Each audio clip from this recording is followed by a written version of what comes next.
What is up, everybody? I'm MacLeod here with your afternoon snap, and today we are going to be taking a look at this negative serotonin deck. Call it -1 sometimes. You're using Mr. Negative and Sera to discount your cards, and then on those final turns of the game, play some really powerful effects. And that actually goes pretty well with Machineworld, which is a really interesting new location that honestly I haven't been able to make too much use out of. It's kind of a weird one. Whenever you play a card there, you add a copy to your opponent's hand.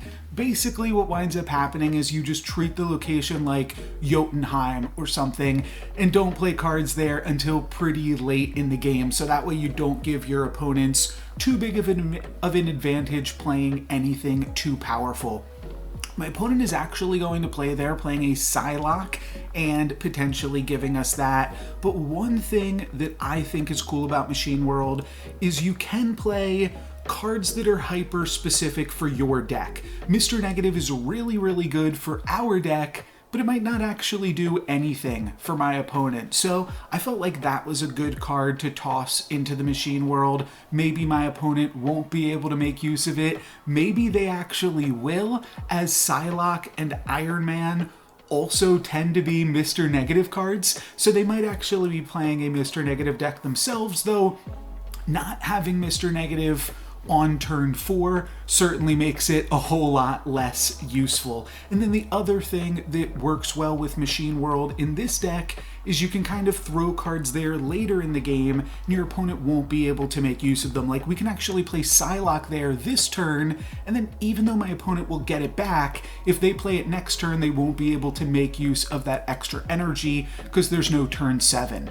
But one thing that I also realized that is really cool is we can use Psylocke and Punisher, just dumping our hand into Machineworld, to actually deny our opponent some extra draws.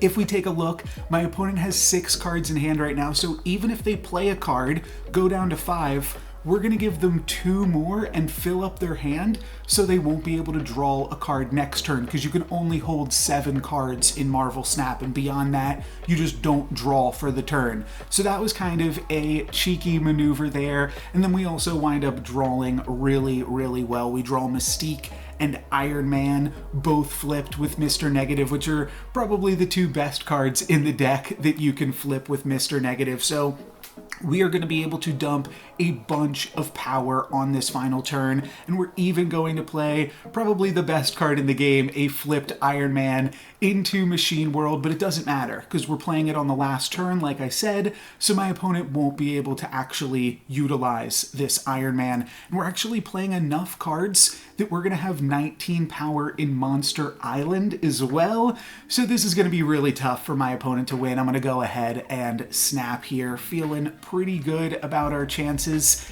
and the fact that we denied my opponent a card draw is going to mean that the best play that they can come up with is a Jane Foster, the Mighty Thor. That's going to win them the Monster Island, but we are going to have more than enough power to easily win both of these other 2 locations here with Iron Man and then Mystique doubling our total power. This one wasn't particularly close. So that is going to be it for me today, guys. Thank you very much for watching. I'm MacLeod. Peace.